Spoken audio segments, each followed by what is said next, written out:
Welcome to Celtic Chalk Talk. This is our weekly session just discussing some of the Celtics' progress or non-progress over the last week. We're on Mondays every week throughout the season. My name's Steve Purciello. I'm a lifelong Celtic fan, and that goes a long way. It goes back to the Bill Russell days.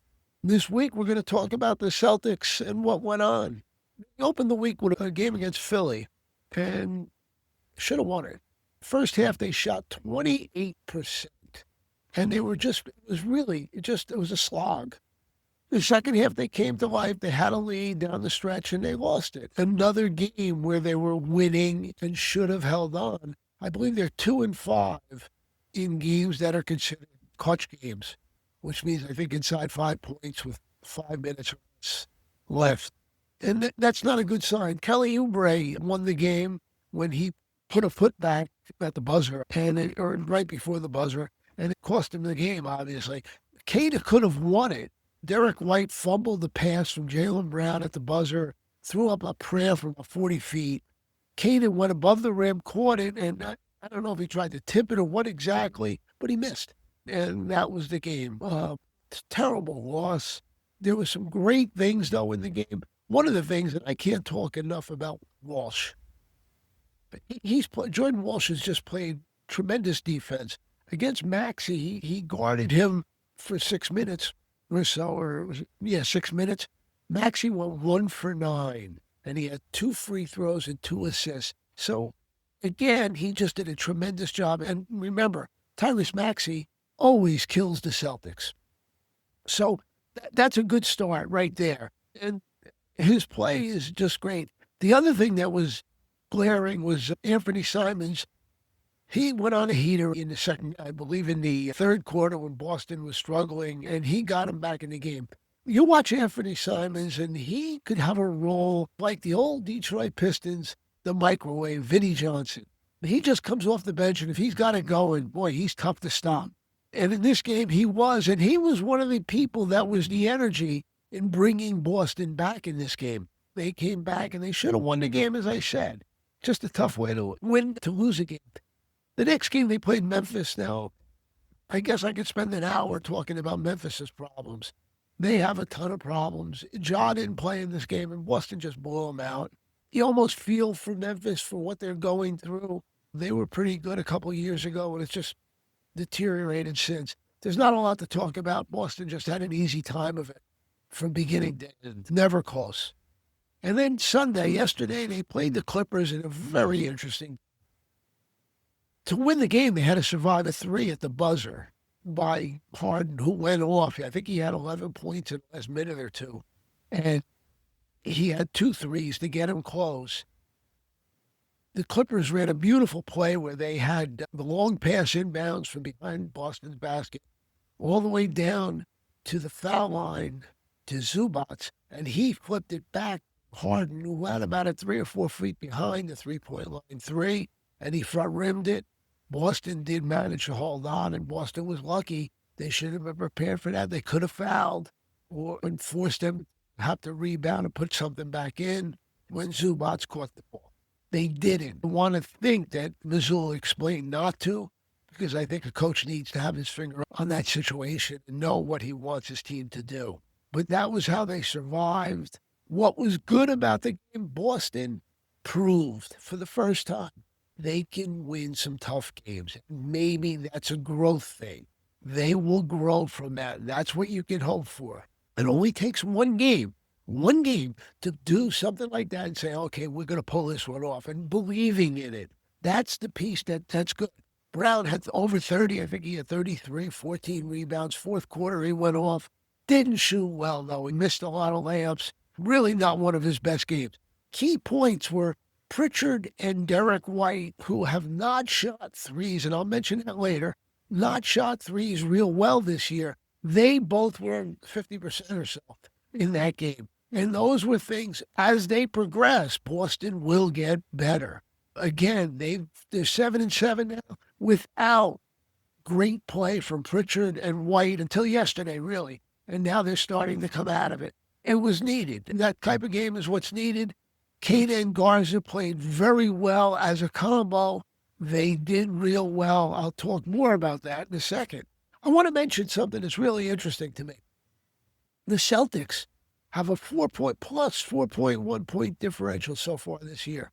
Now, right now, that's 10th in the NBA. What's really interesting, 7 teams with better records than Boston have less of a point differential.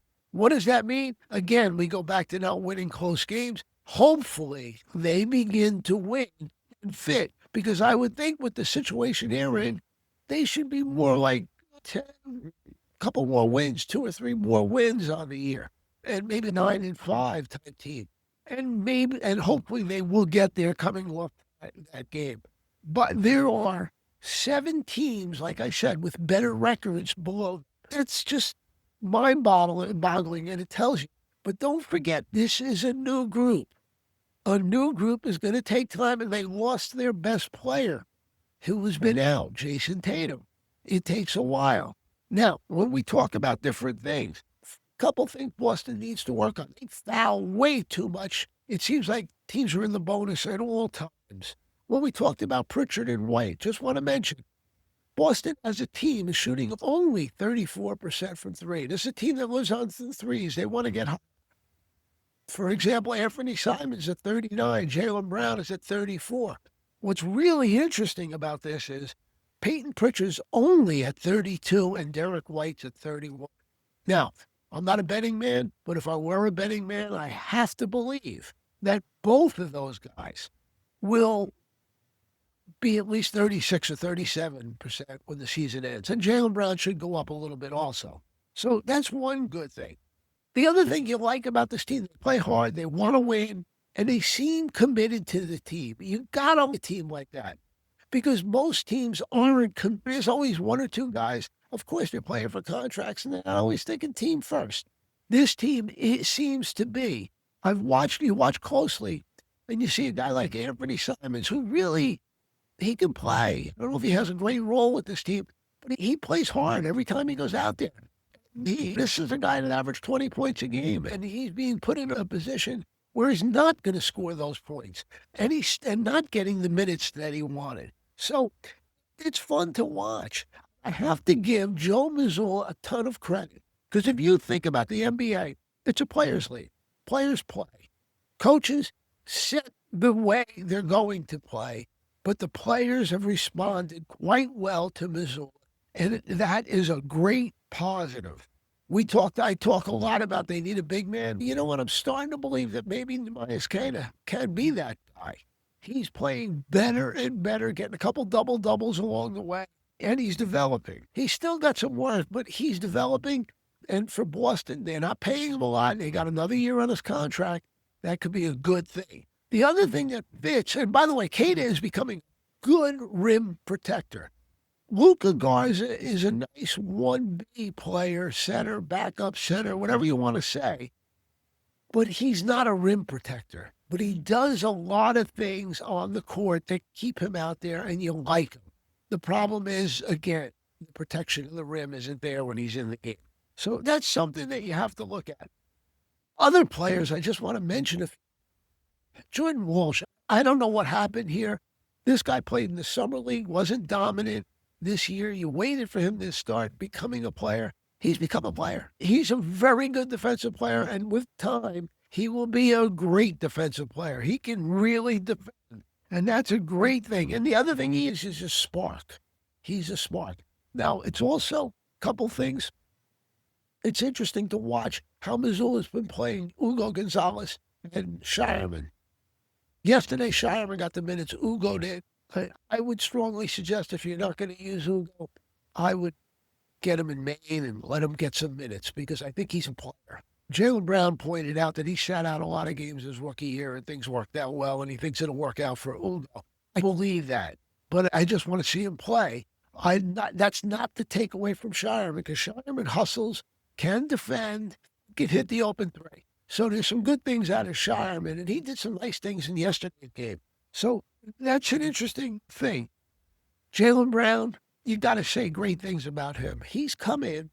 He was number one last year. It was taken. He's become number one.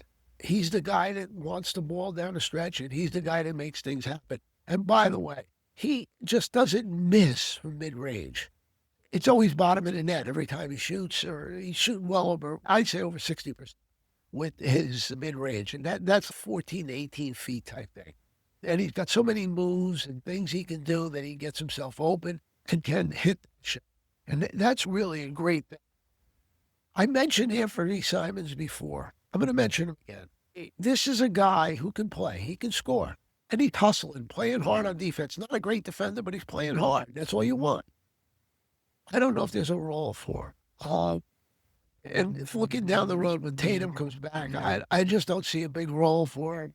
You got to hope Ugo and Shireman begin to play more, develop into that player. And I guess where I'm going with that is, I guess Boston needs to showcase him and think about dealing him. And maybe you can get that big or a good wing and build your bench. That might be the best way to go. He makes a lot of money. His contract's up. Might be best that he moves on or they get rid of him.